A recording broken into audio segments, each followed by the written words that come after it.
Hello and welcome back to TICKER Cyber, where we are encouraging you to get on top of your cyber security by building cyber fitness into your home or business. So joining me today, not in studio, unfortunately, because of lockdowns, I've got both Susie and Adam from Cinch Security. How are you both today? Oh, good, thank you. Now, Well enough. Yeah, well enough, all things considered. Now, Susie, do you want to just give us a quick rundown about what we'll be discussing on today's episode of TICKER Cyber?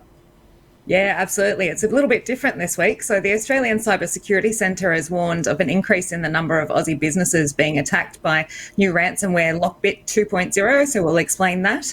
There's also been a disgruntled affiliate of a Conti gang has leaked their training material from when they conduct their ransomware attacks, including information on one of their operators.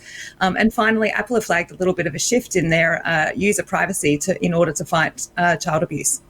Very cool. All right, before we get into that, just a reminder, guys, that just because Cinch is the sponsor of the program, all views and opinions in the following segment are, of course, our own. But let's dive right in. And Adam, I believe you're first off the rank.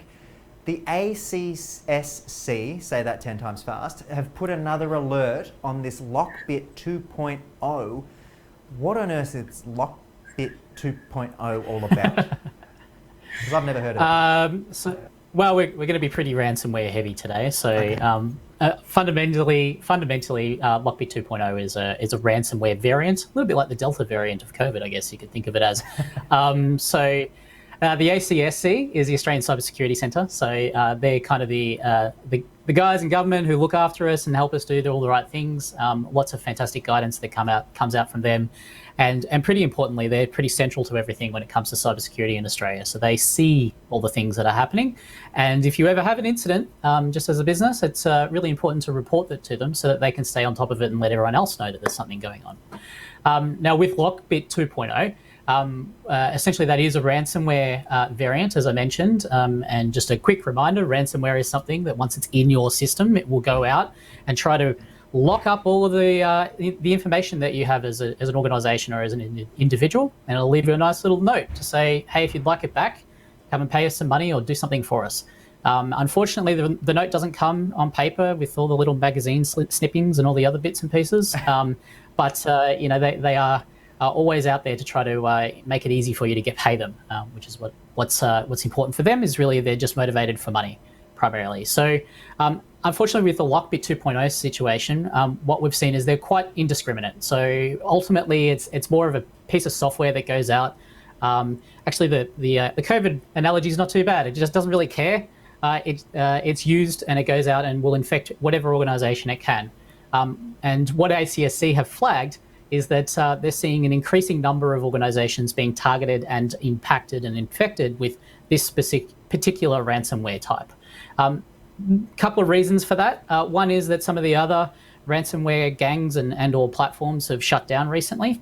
And also, like all good pieces of software, they've actually released a new version, which we can only imagine makes it a little bit easier and more effective from the criminal side of things. So what we're seeing and hearing is there's a lot more organisations falling victim to this, and really ACSC is raising the alarm bells on that. Actually, overnight and yesterday, we actually heard that Accenture has actually fallen victim to this and is in the throes of recovering. So it's really important to be mindful and put all of the right things in place and to protect yourself from ransomware. In particular, this type of thing, the way that it gets in is it will break down your perimeter and try to get into the network of your business. And usually they're going to be targeting vulnerabilities in your system. So it's really important. We say it pretty much every week, but patch. Make sure that you're running the updates, getting all the security things in place. Plug those leaks. What sort of vulnerabilities, just quickly and out of curiosity, are you referring to for those of us who might not know where those vulnerabilities might be hiding? Oh, I'm a black box.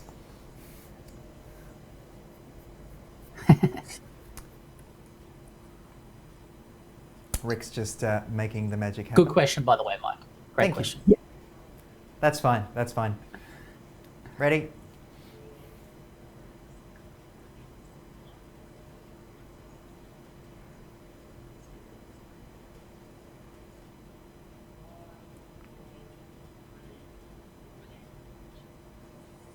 So just speaking about those vulnerabilities, what's that?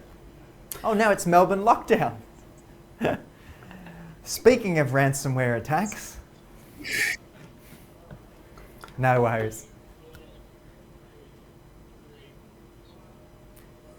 Just on some of those vulnerabilities there, Adam, whereabouts might we find them and what holes should we be looking for to sort of plug, and for those of us who aren't basically savvy and know where to look for them? Really great question.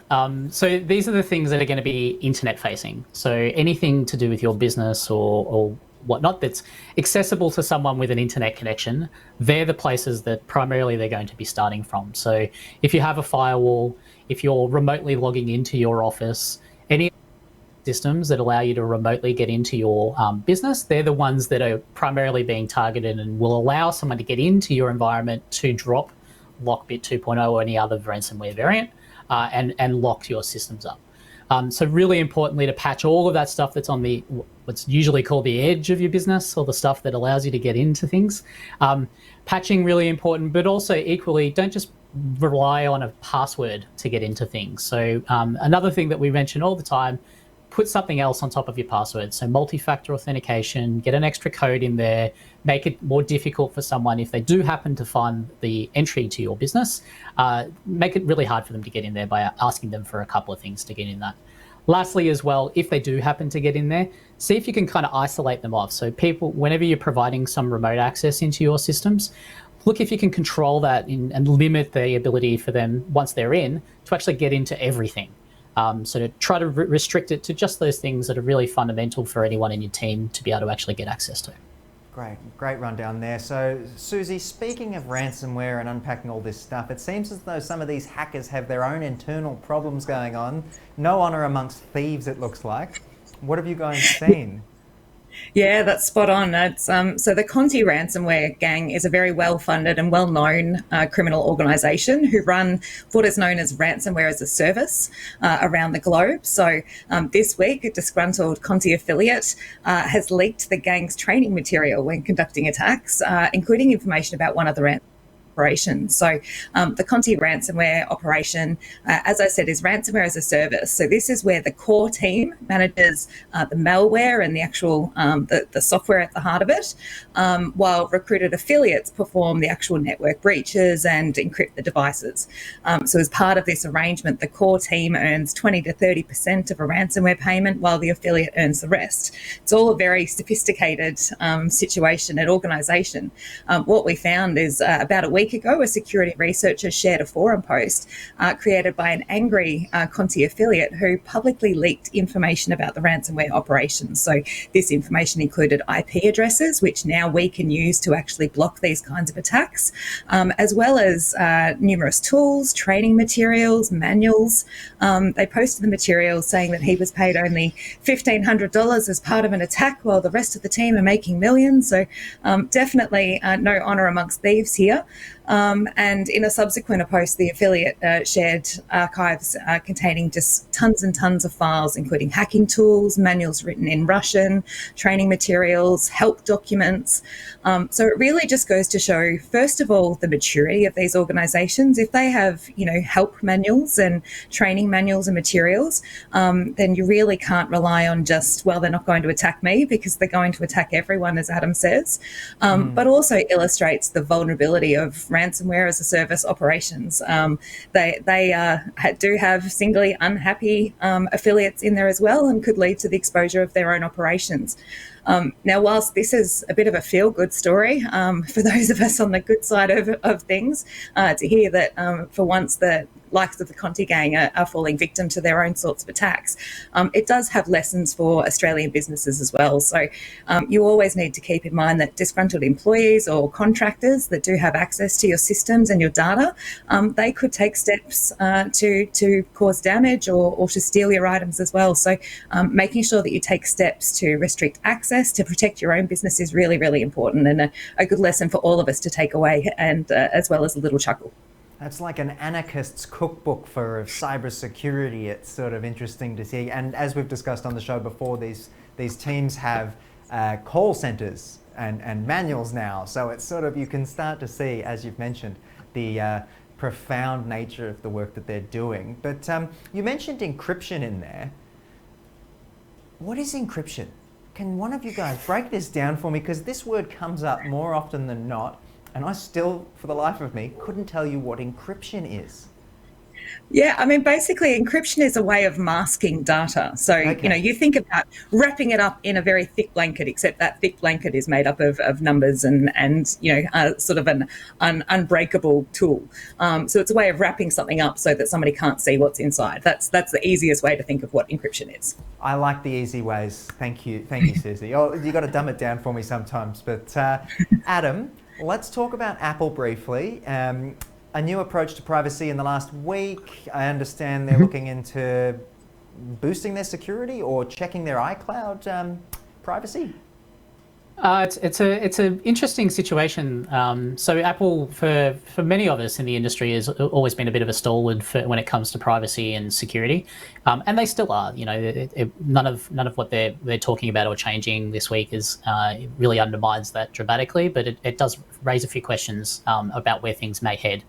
So what they've announced this week is they've actually decided to introduce some capability into iPhones or iDevices, so iPads and other things, where what they'll be doing is scanning the photos that people are uploading to iCloud before they actually get updated. And the purpose of the scanning is to firstly detect whether or not there's any naked imagery inside of that as a first step. And then the other component to that, which is probably the really big interesting aspect to that, is to understand whether or not there's any child abuse content that's included and being uploaded to iCloud and then shared amongst different networks. So it's a really, something that really needs to be tackled. It's a really, wicked problem that does need to be solved for. The purpose of the scanning is to identify and to flag that type of material, which is completely inappropriate in every instance. Once if it is flagged and detected on one of someone's device, then it will go through a review process and then ultimately be referred off to law enforcement. So the concern here, really, from a privacy perspective, is the fact that Apple are now beginning to scan content on people's devices before it goes anywhere off that. Now, there's all sorts of technology that's involved in that to limit. It's not accessible to anyone else except for you. It's a machine algorithm that's actually sitting there doing the scanning itself. But the problem and the concern really is that if it's in place and scanning and looking for this child abuse material, which is a very legitimate use case for this type of thing, what safeguards are in place and where could it end up, and could it be used to actually scan and detect for other content? Now, Apple, fortunately, has given some assurances that they're certainly not looking to go down that path, and there's lots of question marks about what they're trying to do with this, ultimately. But right now it's in place. It's something that they don't seem to be pulling back from at this stage, and really raises some questions and kind of flags to be very mindful of what you're doing on your devices and very careful and cautious about where you're going. One thing really for any organization just to think about in the context of this is, how can your technology or your services be abused, and what would be the things that you would actually put in place, and what systems and processes and policies and things that might need to be established to really protect you, protect your customers, and protect everything else around that. So whilst it's something we that should be there, it's something that does need to be tackled.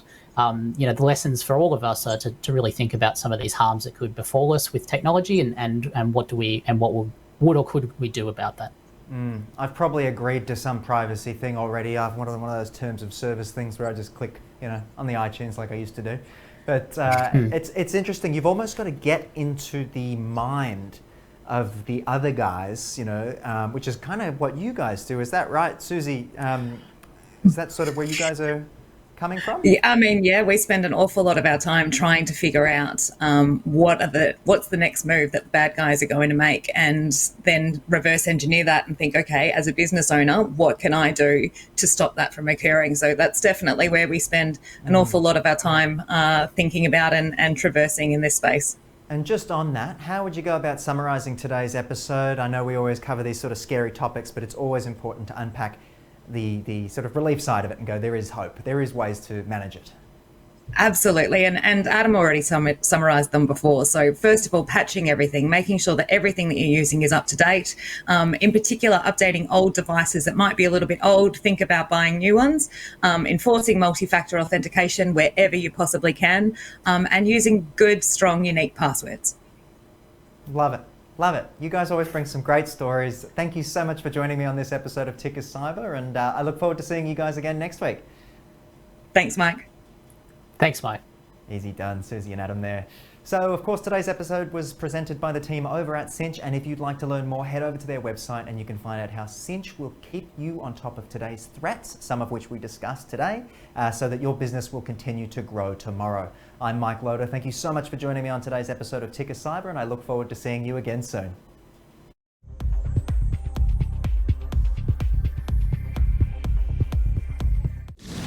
The news stream